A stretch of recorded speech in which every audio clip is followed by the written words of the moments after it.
All right. I appreciate you taking time to talk to a few of the parents about your experience with your baby here. Tell me a little bit about what you were experiencing beforehand and what brought you in. Okay, so Owen did not gain much of any weight from the time he was 2 to 4 months. He gained about a pound in that time. And so when he went in for his 4-month appointment, the pediatrician said, he's just not gaining any weight. You need to switch to formula and stop breastfeeding. I was very honest with her and I said, I'm not going to do that. I was pumping when I did have to work, and he was getting a bottle. And so I knew that I had some of a supply and it didn't seem like an issue. But then I went home and I was kind of second guessing myself, and I was like, wait, maybe I should just do formula. But I've done this 3 other times before. I have 3 other children and I never had an issue with breastfeeding. We breastfed until 12 to 16 months, depending on the child. And I reached out to a lactation consultant who was able to see me within like 2 days. And she had me latch him and said, oh my goodness, he's breaking latch so often. Something's got to be going on. He was 4 months old, so I just attributed it to, well, he's getting distracted. We've got a lot of noise in our house. And she took a look in his mouth and said, he has some severe ties and he's basically not getting anything. We did a weighted feed and they found he was getting about half to an ounce when I nursed him, which obviously is not going to very cause concerning. any growth. Yeah. So she said, I think you should go to a chiropractor. I think you should go have his mouth checked out by Dr. Throne and potentially get some body work done. So we set up the chiropractor appointment. They also said, wow, he's got some severe ties. We got a consult with Dr. Throne, and yeah, you showed us all the things that were going on with him, and yeah, that's just kind of what brought us here. And I mean, I'm just so grateful that we found all of you. Yeah. So How many visits with each of those before you actually had the procedure done did you have to do?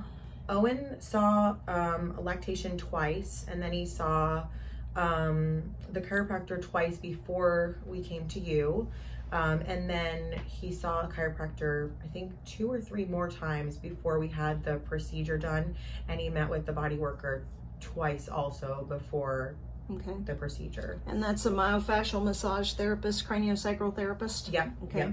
Alrighty. So he was receiving myofascial craniosacral therapy, but also chiropractic work too to help everything.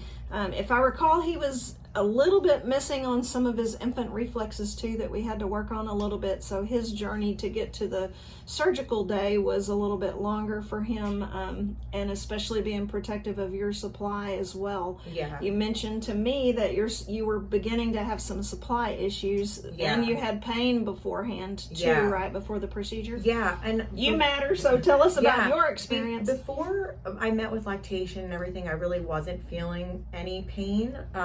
So I didn't think anything was wrong again, but I was like, better safe than sorry to reach out to lactation. Owen also spent a lot of time. I would sit there for 40 minutes nursing him, and being like, oh my gosh, when is this going to get faster? Right. Like I remember with 3 this other getting children, faster before. you had 40 minutes. We can't sit here and feed him all day long. But I didn't really have any pain or discomfort. But once we started working with body worker and chiropractor and doing some stretches in his mouth, like at home a few times during the day, I noticed that my pain when nursing was getting worse. And I would almost cringe when I would latch him, to the point where I was like, oh my gosh, I don't want to do this again. And even pumping was getting painful just because I was just so sensitive. So sore. But I have to say, immediately after the procedure, when we latched him, that pain was already gone. And I mean, we're a week and a half, 2 weeks out. Yeah, 2 weeks later, and I don't have any pain anymore. Hallelujah. Okay. Anymore. That's a big deal. That's a big deal. So much better. Talk since the procedure then, talk about some of the changes that you've seen both. You already touched on yours. Talk about Owen and his experience and what changes you've seen with him. Well, for Owen, I can say that, I'm going to pull up a picture. Right after the procedure, we went home and I took a picture of him. I had taken a picture of him before we came, and I mean, his face just looks completely different. I don't know if that's close enough or not. Let me angle it just a little bit. There we go. The left is before, right before we came. So before, and the right after. Is right when we got home, like 3 hours after. So it was about, we took that at like 8 o'clock. And 4 hours, 12 o'clock-ish was that when it was taken. I mean, his face so just literally huge. Right before the procedure And when we got home. versus after the procedure. Significant change in appearance, head shape. Yeah. What other he was opening his mouth, moving his tongue. I mean, when we latched him right after the procedure, I could see his little tongue coming out, whereas I never saw that before. So his head, his mouth. Owen was always constipated, and I just again attribute it to, oh, he's a breastfed baby, he doesn't, poop every single day. But now this baby poops like 3 times a day sometimes. He's not gassy. He doesn't seem uncomfortable. Doesn't cry in the car seat. Like, I would put him in the car seat and he would immediately just start screaming. So I dreaded going anywhere, which is difficult when you have 3 other children that have activities and things. Right. Let's see what I'm trying to think of. What else? Let me see what my notes. His mouth, his tongue. Not as much gassy. I mean, he's eating just better. I mean, it still is taking time for him to, get used to his mouth being able to work properly. But yeah, he's getting faster and he's getting more efficient by the day.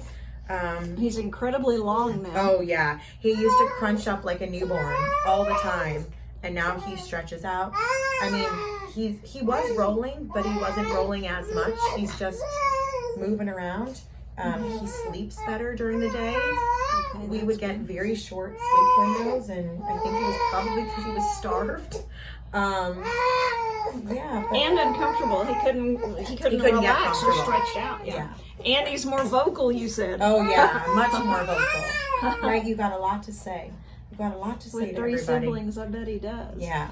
Anything else there on your list that you can think of that you think would minister to someone else or might help someone else in their journey? The only thing I would say is when we had the procedure done, it was incredibly helpful to have, number one, lactation be here right afterwards, to kind of help with that initial latch and make sure that we were doing things right, and having that body worker here during that procedure, because had we not had her here, I think you probably would have had to have done some more with the laser. Maybe it would have been even more of a difficult recovery for him. But the body worker spent so much time during and after, working on releasing some of the tightness, which I'm just so grateful that you all were able to work together. With the release, when they feel that release, there's a golden little 30-minute or 45-minute window there where their body and their spirit is just so receptive to receiving that body work. So having them here is a super benefit, and it takes the pressure. Having both of them here takes the pressure off of me as the release provider, that I don't have to cross over into one of their realms. And I'm able to let them do what they do, and I can stay in my lane of what I do the best. So. Yeah, I think it's super important to have that team collaborative. Yeah, because you all specialize in something different, but in the whole, it's made my baby just so much better, and I'm so grateful for all of you that helped him. Yeah, well, that's wonderful, and continue to help him. Yeah. So, what about any advice? I know that this wound care and healing process is not for the faint of heart. No. And so talk about that just a little bit and how that's impacted, especially whether it's one baby that's at home, but you've got 4 now that are at home, and with the feelings of being overwhelmed to begin with, and then some of the challenges you were facing, it's tough to want to sign on for more. Yeah, I definitely was hesitant. Do I really want to do this? But looking at when we met with you initially, the benefits of this long term for him, not just for him, but for me too, the benefits just weighed out the short little blip of time that this is of doing the stretches and continuing to go for the body work. It's a lot of appointments, and it's a lot of also keeping up around the clock. He was sleeping mostly through the night, and now I'm getting him up to do the stretches, but I see that it's so important because I don't want to do this again. And I don't want to put him through anything more. And so just being diligent about staying on top of all these things now, so that, I mean, I follow people on like groups and stuff, and I'm reading, like, people are like, oh, I didn't do the stretches afterwards, and they're going back for second and third releases, and it's like, oh my goodness, that's a lot on this poor little thing, and on your family. Right. And you know, like, yeah, it's tough right now, but I would do this again in a heartbeat. Don't get me wrong, that first night doing those stretches, I cried, like, I don't want to do this to him, and I cried doing it, and he screamed. But we're almost 2 weeks out, it's getting better. I mean, I just kind of have to be like, okay, just do it. It's just a minute or two. You know, it doesn't take that long. Yeah, he'll scream and he'll cry, but then you latch him and he calms down. And he knows what's coming now. He's 5 months old, so he's getting smart. But, I mean, just you got to take the emotion out of it and just be like, this is for your benefit.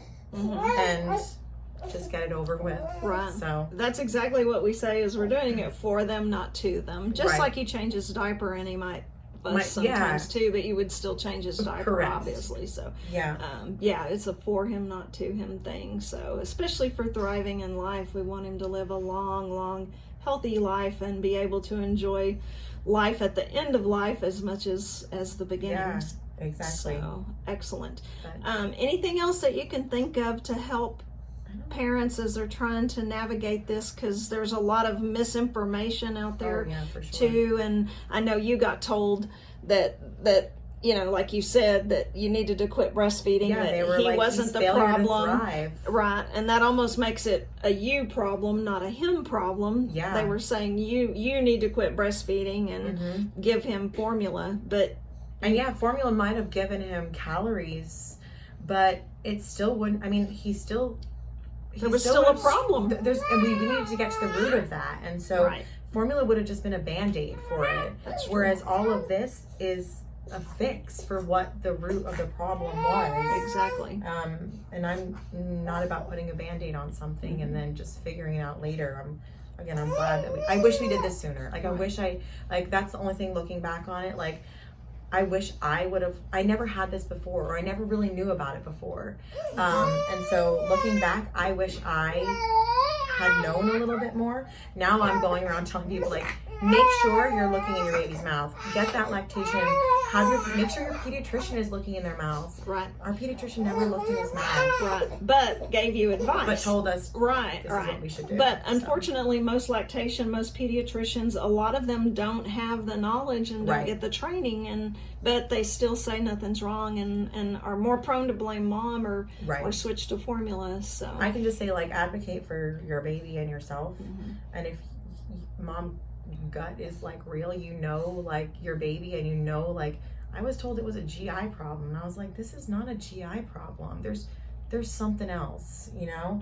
And the funny thing is like, he wasn't screaming out that he was hungry, but he is also a chill baby, and sometimes chill babies aren't gonna scream out, or you know. So I'm just really glad that I didn't just settle.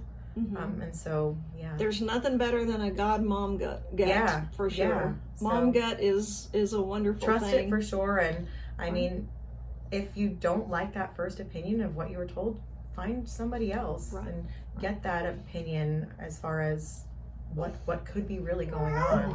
I do think that's one of the hardest things for parents to navigate, is the fact that there is so much different information out there, and you think that you're going somewhere where they should know, or they may know, but yet there's some controversy still with our level of training and understanding, the number of procedures that we've done, for sure. Success rates long term, repeat therapies and things like that. I know we probably 1 out of 3 or 4 babies we're having to do over again for someone else that went somewhere else, and so that's alarming and concerning. It is, definitely. And especially I feel for these families, but and then these babies, just like you said, have to be followed up with along the growth curves and things like that, all their milestones and things like that, because they're already set up for some challenges and some difficulties. So not just abandoning you after the procedure either, and being sure to check, throughout the early years here for early interventive therapies and remedies to avoid some of the problems later in life. Yeah, I think that's great, because coming like to see you, what was it, 2 days, 3 days later after the procedure, and then going to the chiropractor 2 days later, and we've had like vacations and things like that with providers, but still just that follow-up afterward. It's not just like, okay, you're done, you got released, go do those stretches and good luck. I love that you follow him for like a good long while. It's not just like, okay, nice seeing you, have a nice life. We really have that to come back to and support, and yeah, for sure, super important. Alrighty, anything else you can think of? I think that's it. I think I covered everything, but Alrighty. yeah, we're just grateful. Alrighty, well, we'll get you over the hump here the next couple of weeks, and the stretches will be behind you. Yes, I'm very excited for that. I know you're ready. We're ready for that, but I want to make sure that everything is good before we stop doing all that. Yeah, absolutely. All right, well, thank you. Thank you.